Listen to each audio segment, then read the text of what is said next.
Due to colonization of India by and invasion by foreigners, many facts about our Indian culture have been hidden from us. Yes, and nowadays one of these topics which is quite controversial and debatable is homosexuality in India.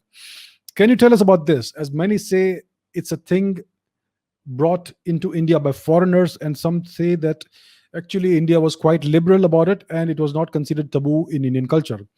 So here's what we know: homosexuality exists. A certain percentage of the population tends to be like that. So it is a natural thing. There's nothing unnatural about it. It's a small minority of the overall population, but it does exist. And during India's colonial time, during the Turkic occupation time as well, I am sure that homosexuality was a crime. When the British came here and they created their laws, which India still follows, well, they criminalized homosexuality, and until just 3 or 4 years ago, that law was still in place. So that colonial law from the 19th century or thereabouts was in force in India until 2 or 3 years ago, or less than a decade ago. So homosexuality was criminalized in India during the Turkic era because of their laws, which we know very well, and the European Christian morality which came in with the British. So these Abrahamic moralities and cultures, they regard homosexuality as a great sin, and it is usually punishable by death. Now, in ancient India, we know that we had, see, if you look at the pre-invasion, pre-occupation texts of India, which are extremely extensive and voluminous, we have extensive Indian literature that dates back thousands of years. So homosexuality is not mentioned in that. But it is also not mentioned that homosexuality should be criminalized or penalized in any way, which means that homosexuals would have existed and they were not really taken notice of or whatever. I mean, let it be. There was nothing written about them.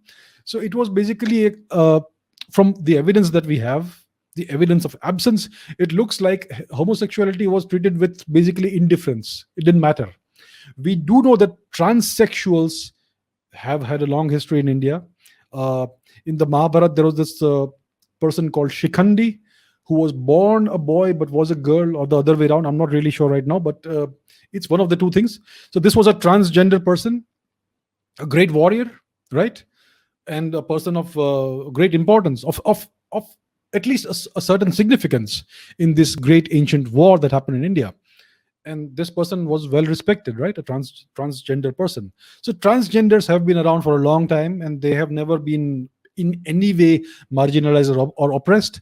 In recent times, in the past 1,000 years or so, transgenders have been oppressed and marginalized.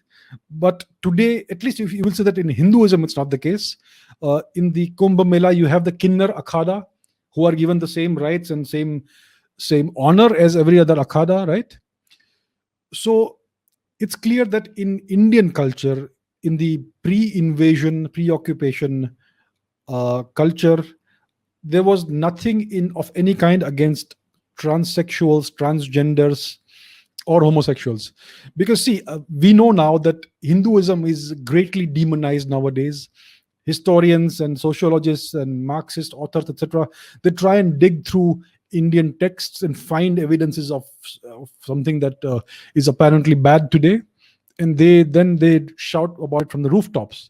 And I guarantee that they've been trying to find something about against homosexuals in India's texts, and they have found nothing.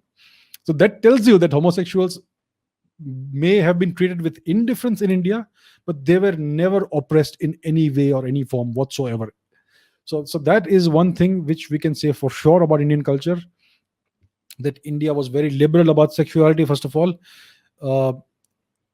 And I think homosexuality of any form is not mentioned at all in Vatsyayana's Kama Sutra, etc. So India was very liberal about sexuality, and homosexuality seems to have been treated with indifference, but there is absolutely not the slightest shred of any evidence that homosexuals were oppressed or marginalized or penalized in any way whatsoever in ancient India, in Indian culture.